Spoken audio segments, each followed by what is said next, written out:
Hello students, मैं विजय कुमार और आज बहुत दिनों के बाद हम फिर से वीडियो बनाना शुरू किए हैं और आज के बाद से कंटिन्यू वीडियो होगा और ख़ास करके क्लास 10 के बच्चों को सुविधा मिलेगी और हम कोशिश करेंगे कि वीडियो में ऐसे क्वेश्चंस को भी हम सबमिट करेंगे ताकि 2027 का जो एग्ज़ाम होगा उसमें बच्चों को लाभ मिले।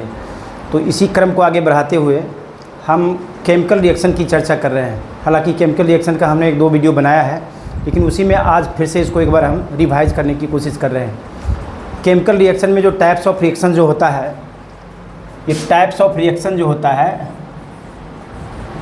टाइप्स ऑफ रिएक्शन,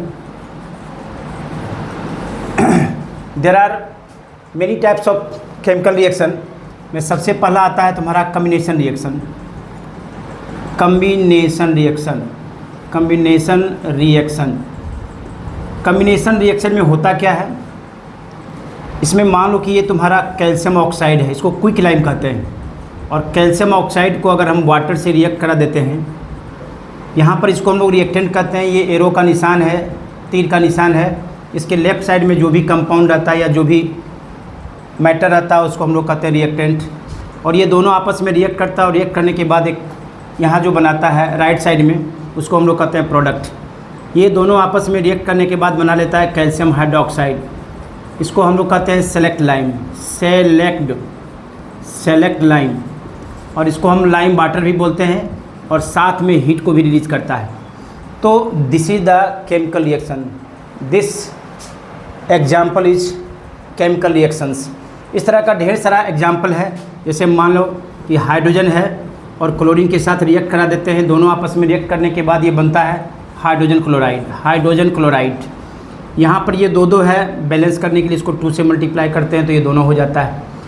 कोशिश करना है कि कभी भी जब भी हम केमिकल रिएक्शन को लिखते हैं तो केमिकल रिएक्शन को लिखने के बाद हम केमिकल रिएक्शन को बैलेंस ज़रूर करें।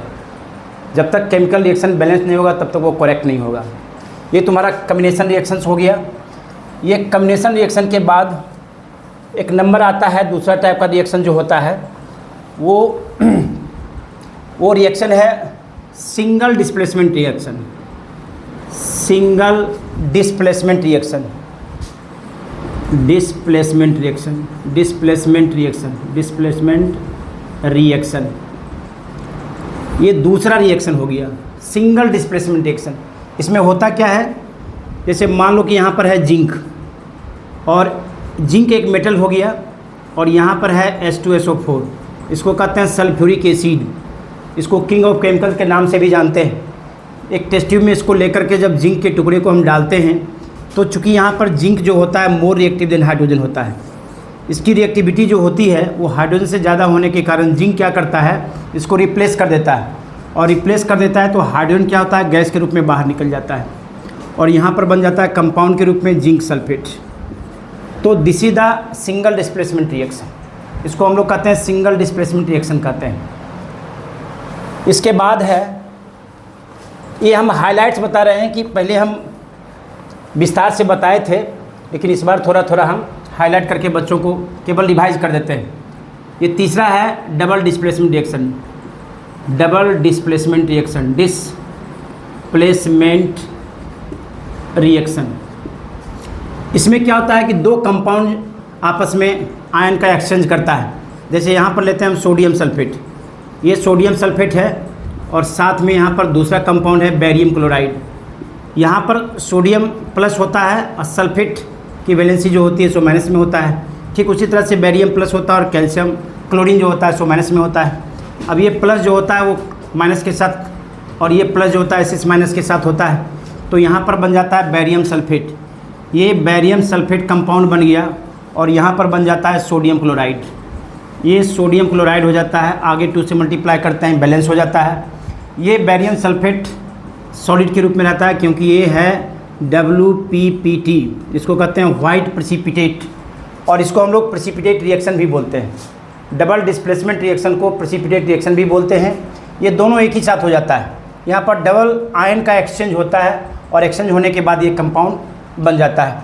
यहाँ पर सोडियम क्लोरीन के साथ मिलकर के सोडियम क्लोराइड बना लिया और बैरियम जो है सल्फेट के साथ मिलकर के बैरियम सल्फेट बना लेता है और ये प्रेसिपिटेट होता है। ये डबल डिस्प्लेसमेंट रिएक्शन हो गया। अब तीसरा जो है इसमें होता है डीकम्पोजिशन रिएक्शंस। डीकम्पोजिशन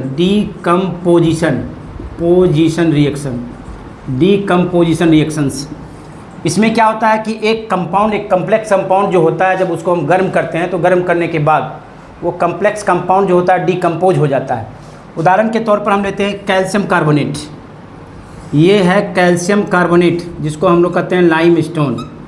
ये लाइम स्टोन है और इसको यदि हम गर्म करते हैं, हीट करते हैं, तो हीट करने के बाद ये डीकम्पोज होता है।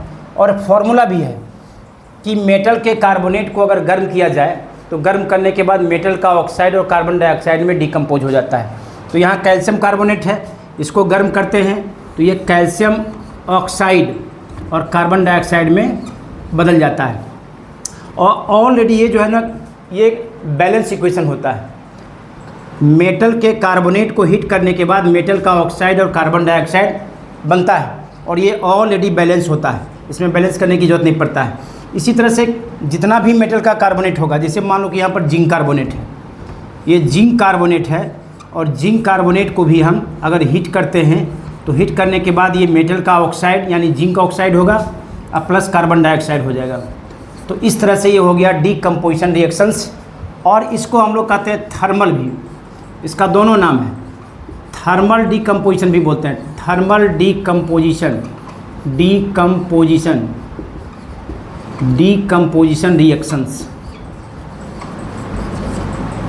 डीकम्पोजिशन रिएक्शन में ये हुआ तुम्हारा थर्मल डीकम्पोजिशन रिएक्शन कि कोई भी कम्प्लेक्स कंपाउंड होता है, जब उसको हम गर्म करते हैं तो गर्म करने के बाद वो डीकम्पोज होता है और सिंपल कंपाउंड में कन्वर्ट कर जाता है। This is the example of decomposition reaction and it is also called thermal decomposition reactions. इस थर्मल डीकम्पोजिशन रिएक्शन का एक दूसरा नाम भी है, इसको हम लोग इंडोथर्मिक भी बोलते हैं।